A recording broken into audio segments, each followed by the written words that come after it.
Hi. KEI ഇൻഡസ്ട്രീസിൻ്റെ result വന്നിട്ടുണ്ട്. Q2 റിസൾട്ടാണ് വന്നേക്കുന്നത്. 19% ആണ് റവന്യൂ ഗ്രോത്ത് എന്ന് പറയുന്നത്. അതേപോലെ പ്രോഫിറ്റ് ഗ്രോത്ത് എന്ന് പറഞ്ഞാൽ 31% ഉണ്ട്. അതായത് അവർക്ക് ഓപ്പറേറ്റിംഗ് ലിവറേജ് കിട്ടുന്നുണ്ട്. പ്രോഫിറ്റ് റവന്യൂ ഗ്രോത്തിനെ കഴിഞ്ഞും മുകളിലാണ്. കമ്പനി വർക്ക് ചെയ്യുന്നതെന്ന് വെച്ചാൽ കേബിൾ ആൻഡ് വയർ സെഗ്മെൻറ്റിലുള്ള ഒരു കമ്പനിയാണ്. നമ്മുടെ പോളികാബ്, RR കേബിൾ ഒക്കെ പോലത്തെ കമ്പനികളായിട്ട് കോമ്പീറ്റ് ചെയ്യുന്ന ഒരു കമ്പനിയാണ്. എക്സ്പോർട്ട് ചെയ്യുന്നുണ്ട്, ഇമ്പോർട്ടും ചെയ്യുന്നുണ്ട്. 19% ആണ് ഇയർ ഓൺ ഇയർ ഗ്രോത്ത് പറഞ്ഞിരിക്കുന്നത്. 17 to 18% ആയിരുന്നു അവരുടെ മാനേജ്മെൻറ്റ് ഗൈഡൻസ്. ഈ ക്വാർട്ടറിൽ അവർ 19% ഗ്രോ ചെയ്തിട്ടുണ്ട്. അതേപോലെ മാനേജ്മെൻറ്റ് ഗൈഡൻസ് ഇൻക്രീസ് ചെയ്തിട്ടുണ്ട്. 17 to 18 എന്നുള്ളത് 20% ആണ് ഇപ്പോൾ ഗൈഡൻസ് പറയുന്നത്.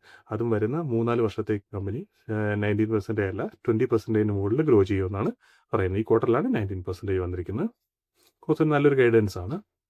അതുപോലെ കമ്പനിയുടെ കപ്പാസിറ്റി ഏകദേശം ഒരു 80-90% യൂട്ടിലൈസേഷനിലായിരുന്നു. അവർ ഓൾറെഡി ഇപ്പോൾ ഒരു കപ്പാസിറ്റി ക്യാപെക്സ് ചെയ്തുകൊണ്ടിരിക്കുകയായിരുന്നു. അതിൻ്റെ ഏകദേശം ഫസ്റ്റ് ഫേസ്, അതായത് 50%ഓളം കംപ്ലീഷൻ കഴിഞ്ഞിട്ടുണ്ട്. അത് ഫസ്റ്റ് ഫേസ് ഇപ്പോൾ അവർ റൺ ചെയ്യുക, ട്രയൽ റൺ സ്റ്റാർട്ട് ചെയ്തിട്ടുണ്ട്. നവംബർ തൊട്ട് അവിടെ പ്രൊഡക്ഷൻ സ്റ്റാർട്ട് ചെയ്യുമെന്നാണ് പറയുന്നത്. സോ Q4 തൊട്ട് അതിൻ്റെ ഒരു എഫക്റ്റ് റിസൾട്ടിൽ നമുക്ക് കാണാനായിട്ട് സാധിക്കും. വരുന്ന Q4 തൊട്ടിട്ട് ആ കപ്പാസിറ്റി, ടോട്ടൽ കപ്പാസിറ്റി എന്ന് പറഞ്ഞാൽ ഇപ്പോൾ അവർ കഴിഞ്ഞ ഫിനാൻഷ്യൽ ഇയറിൽ 25-ൽ അവർ ടോട്ടൽ FY25-ൽ അവരുടെ ടോട്ടൽ റവന്യൂ എന്ന് പറഞ്ഞാൽ 9,500 crore സോ പുതിയ കപ്പാസിറ്റിയിൽ മാത്രമായിട്ട് ഏകദേശം 6,000 കോടി രൂപയുടെ റവന്യൂ ജനറേറ്റ് ചെയ്യാൻ പറ്റുമെന്നാണ് മാനേജ്മെൻറ്റ് ഗൈഡ് ചെയ്യുന്നത്. അതിൻ്റെ 50% ഇപ്പോൾ കംപ്ലീഷൻ കഴിഞ്ഞിട്ടുണ്ട്. സോ അത് നല്ല രീതിയിൽ റവന്യൂയിലേക്ക് ആഡ് ചെയ്യുമെന്ന് നമുക്ക് എക്സ്പെക്ട് ചെയ്യാം.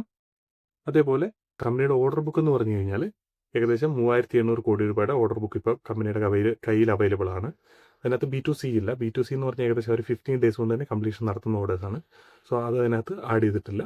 ബാക്കിയുള്ള 3,800 crore മജോറിറ്റിയും ഏകദേശം 4 to 5 months കംപ്ലീഷൻ നടക്കുമെന്നാണ് മാനേജ്മെൻറ്റ് പറയുന്നത്. ബാക്കിയുള്ളത് 1 year to 1.5 years എടുക്കുമെന്നാണ് പറയുന്നത്.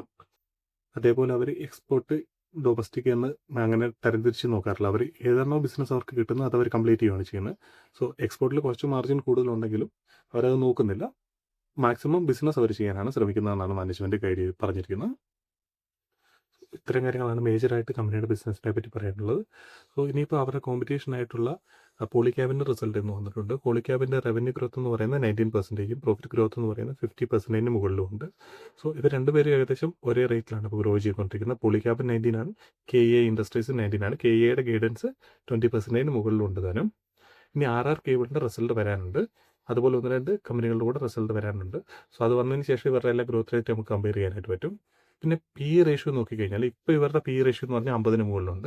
സോ ഫോർവേഡ് PE നോക്കിയാൽ 1 ഇയർ അതായത് ഈ financial year FY26 forward PE എന്ന് പറയുന്നത് ഏകദേശം 47-48 അടുത്താണ് വരുന്നത്. സോ ഒരു 20% മുകളിൽ ഗ്രോ ചെയ്യുന്ന ഒരു കമ്പനിക്ക് ഏകദേശം 47-48 എന്ന് പറഞ്ഞാൽ കുറച്ച് കൂടിയ PE ആണ്. പക്ഷേ അവർ റെഗുലറായിട്ട് പെർഫോം ചെയ്യുന്നതുകൊണ്ട് നമ്മൾ ഇന്നലെ സംസാരിച്ച തൈറോകെയർ പോലത്തെ ഒരു കമ്പനിയാണെന്ന് വേണമെങ്കിൽ പറയാം. ഏകദേശം ഡീസൻ്റ് ആയിട്ടുള്ള ഒരു പേസ് ഓഫ് സെയിൽസ് ഗ്രോത്ത് ഉണ്ട്. പക്ഷേ PE റേഷ്യോ കുറച്ച് കൂടുതലാണ്. സോ നമ്മൾ ഇതിനകത്ത് ബാക്കിയുള്ള എല്ലാ കമ്പനികളുടെ റിസൾട്ട് വന്നതിന് ശേഷം തമ്മിൽ ഏതാണ് നല്ല ഇൻവെസ്റ്റ്മെൻറ്റ് ഓപ്പർച്യൂണിറ്റി എന്ന് മനസ്സിലാക്കിയതിന് ശേഷം ഇൻവെസ്റ്റ് ചെയ്യുന്നതായിരിക്കും ബെറ്റർ. ഇത്തരം കാര്യങ്ങളാണ് ഇതിനെപ്പറ്റി സംസാരിക്കാനായിട്ടുള്ളത്. നമുക്ക് അടുത്തൊരു വീഡിയോയിൽ കാണാം.